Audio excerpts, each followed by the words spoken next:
on Broadway in The Lion King. But our next guest is now making it her mission to fight bullying right here in Las Vegas. Joining me now, Teshi Thomas, host, one of the hosts at least, of Bully Busters. Good morning, how are you? I'm good, how are you? You have quite a few accomplishments under your belt, young lady, and you're only 15. Yes. But before we get to all that, I do want to talk about what you're doing right now, which is really important. School starts on Monday, Yes. and you guys have this radio show that may help kids, right? It's Right. called Bully Busters. Yes. Explain. Well, Bully Busters is, it's a whole, I'd say, like, environment and, like, it's a place where we can help kids a lot for bullying because kids who are being bullied, it's very tough, especially in school.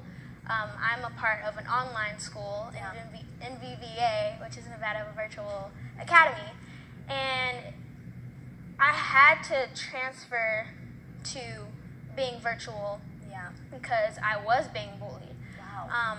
But that also helped with traveling and like doing auditions and helping out with school. But overall, Bully Busters is a really good company, and I'm glad that we're able to reach out to children who can reach out to us. Essentially, they call, right? Yes. It's like a radio show, Right. and you guys take people's calls. Yes.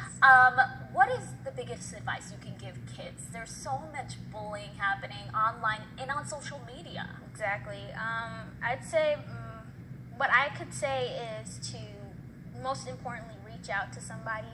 It's somebody that you know you can trust with the information and somebody that you know who will listen to you, because there are a lot of people who say they care and they really don't, but it's important to talk to somebody and reach out instead of bottling in all those emotions, because that's really tough on yourself. And like, for example, if you have like a soda can and you shake it up, it can explode, so you don't want that to happen. So it's best to let out those emotions and express how you're feeling.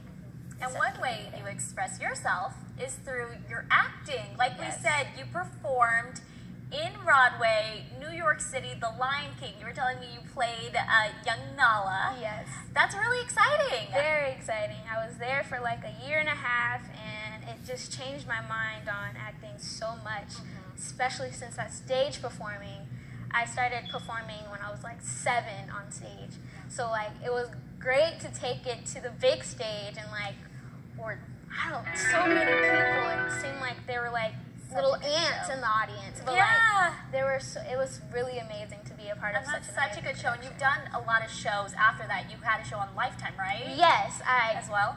I played in Harry and Meghan, A Royal Romance on Lifetime. How cool is that? It was so amazing. So that is really fun to be a part of that production, right? Because that was such a big wedding. Yes. And you've been able to do all of this. We have just a few short moments here, but you've been able to do this because of online schooling, right? Yes, it's very important to keep education first, and it's also very important because you have to have your grades always on top, point, right? And everything. Because if you want to act and everything, you have to make sure your grades are okay for your my work permit. And that's true. Yeah, so like you have to make sure education comes first, and that's what I always want to make sure of. Thank you so much, Teshi. Yes, and if you want to listen to our radio show, we'll put up the information here. Thank you so much, and stay with us.